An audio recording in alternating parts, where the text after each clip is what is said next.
Some people have been asking me, will I go back onto Twitter now that Elon Musk has cleaned house? And I'll get to that. I thought it'd be funny to comment on it because it is funny. I think what's going on right now is the equivalent of when Trump was elected and you have all these social justice warriors melting down. I think we're just at the cusp of this, and I think it'll be good popcorn eating watching. Will I be going back onto Twitter? No. Look where I am. Look what I'm doing. Why would I want to waste my time doing that? But I will be enjoying the show. And I thought I'd just make a few comments on the whole thing because it is funny. Like the fact that he came in carrying the kitchen sink is pretty epic. That's pretty epic. That's some like high level trolling. So do I think Elon Musk is some kind of savior or something like that? No. And he comes up a lot because I do drive a Tesla, and some people think that I have some affinity towards him. Honestly, I don't have any more affinity towards him than I do Donald Trump. I just think sometimes if something's funny, it's funny. I don't necessarily buy into the whole psyop, but it's funny. So I'll be enjoying the show from up here on the off-grid mountain, and not really worried about the shit hitting the fan anymore. At this point, I'm just enjoying the show. But I think the thing with Elon is that, okay, let me back up a bit. Trump was, in my opinion, an effigy. Nothing more than an effigy created by the establishment. Not that Trump was created, not that he's necessarily in on the psyop. He might be, I don't know. I won't pretend I won't make a claim about that one way or the other. But there's something that comes out of a book called Rules for Radicals by a man named Saul Alinsky. And in the first edition of the book, he actually dedicated it to Satan. So that's really all you need to say about the guy. But his whole thing was, how do you mobilize the poor to basically work for the establishment? How do you mobilize what seems to be a grassroots movement? How do you mobilize it into just being another tool for the establishment to create another revolution, right? So that was Saul Alinsky's thing. Look into him. Some of the stuff he says is absolutely will blow your mind. This guy was such an agent of evil, masquerading as a benevolent sheep. It's amazing. But anyways, one of his tactics is to, if you want to basically divert people's attention so much that you can do all kinds of other things in the background, what you do is you get people to just focus on hating an individual. You get them to focus on hate. And that hate can be weaponized and mobilized in so many different ways, as you saw with 4 years of Trump and how the media just used that. Like that, this wasn't, in my opinion, this wasn't Trump changing the game. This was them creating a huge distraction for you to get distracted with while they do all kinds of other things. Like the whole COVID thing couldn't have happened without Trump. Because if Hillary Clinton tried to do that, it would have been over in weeks. Even people on the left would have been like, no way, this woman is a witch. There's no way this is going to happen. But with Trump, it did. He kind of slid it in. And then he was out by the time the heat got too much. And then you got idiot Biden in there just going along with the whole thing. But now they need a new distraction. And Elon Musk has been that for quite a while. But I think the narrative is they're going to try and doing an effigy in the private.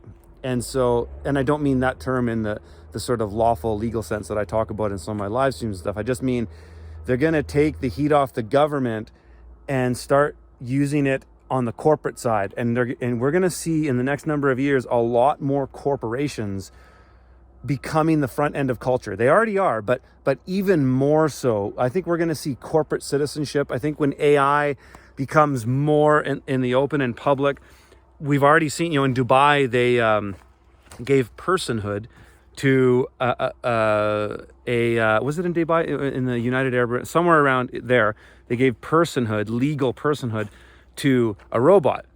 And that's a stepping stone. And so we're going to start to see this whole new culture of corporate, maybe even corporate citizenship. Corporations, big corporations like companies that we know of, governments are corporations too, but you know what I mean, productive companies, they have so much power now. They have so much wealth that they can basically do more than a nation state.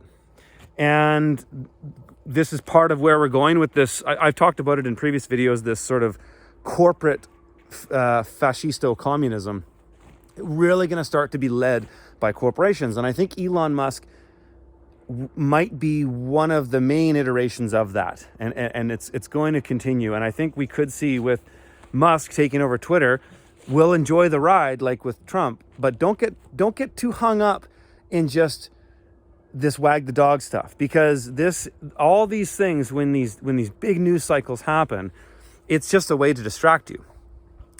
Though, hey, nothing wrong with enjoying the show, because it probably will be funny. It's already pretty epic. The fact that he went in there and just immediately fired these idiots, these useless idiots that have been running that corporation and turning it into just a social justice mouthpiece, and a mouthpiece for the establishment, mind you.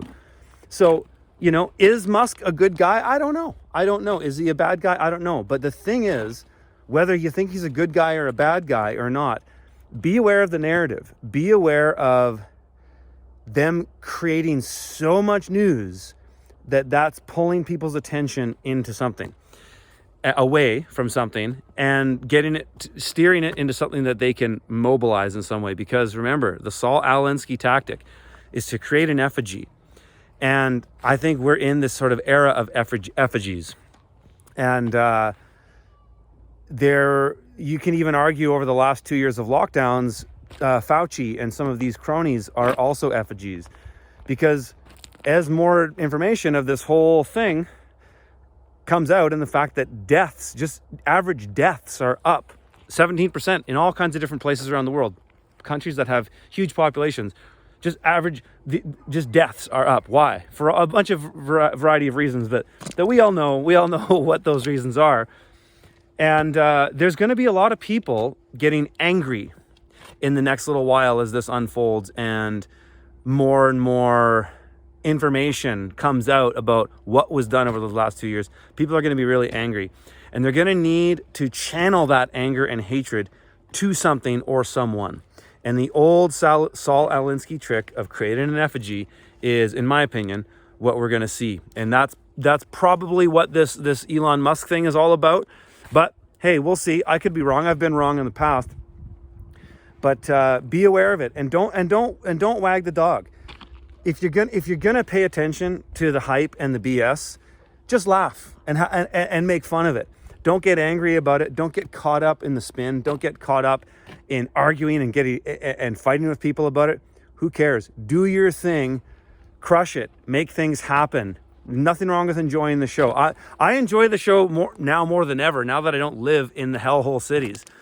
And actually, it's been kind of funny. I've been watching other YouTubers lately, bigger YouTubers that I used to watch to learn how to make YouTube videos with. And one of those guys is Casey Neistat.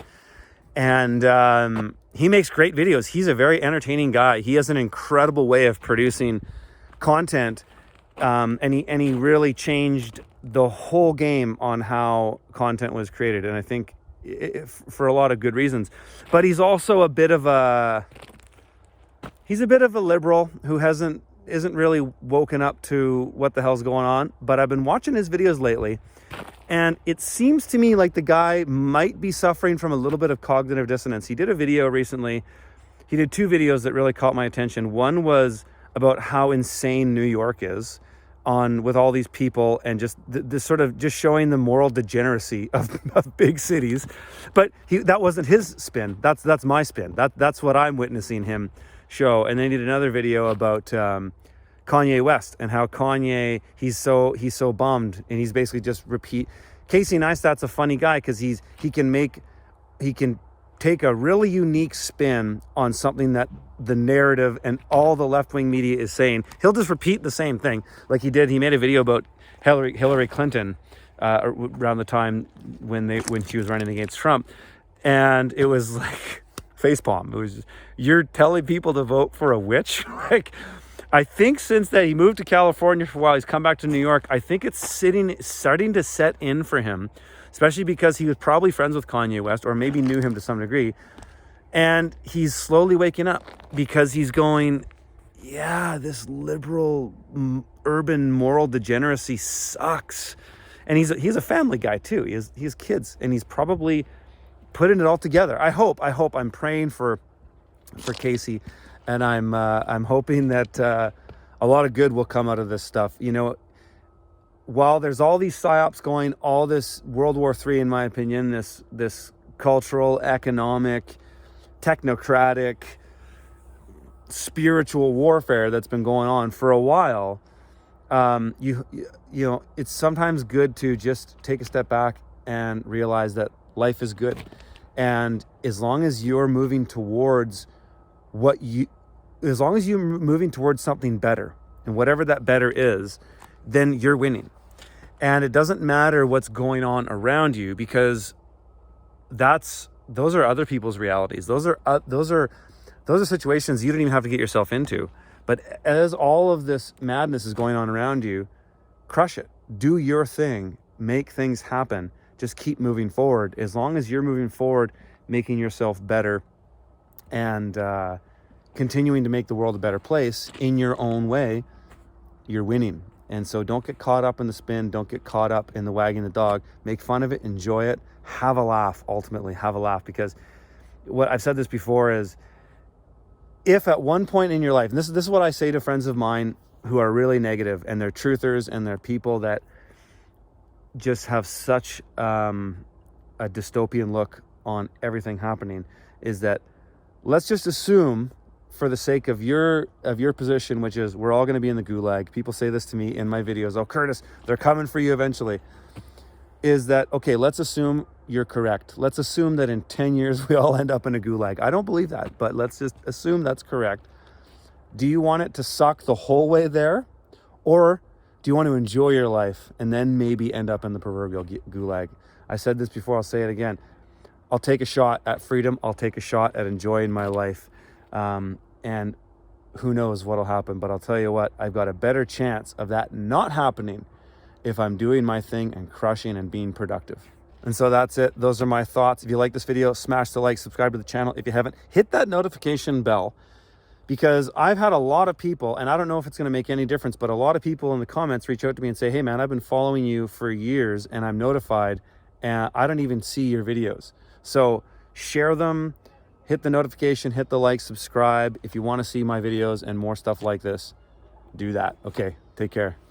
Check out my site, fromthefield.tv. It's where I post all my vlogs and the vast majority of all my content. All right, guys, we'll see you in the next one.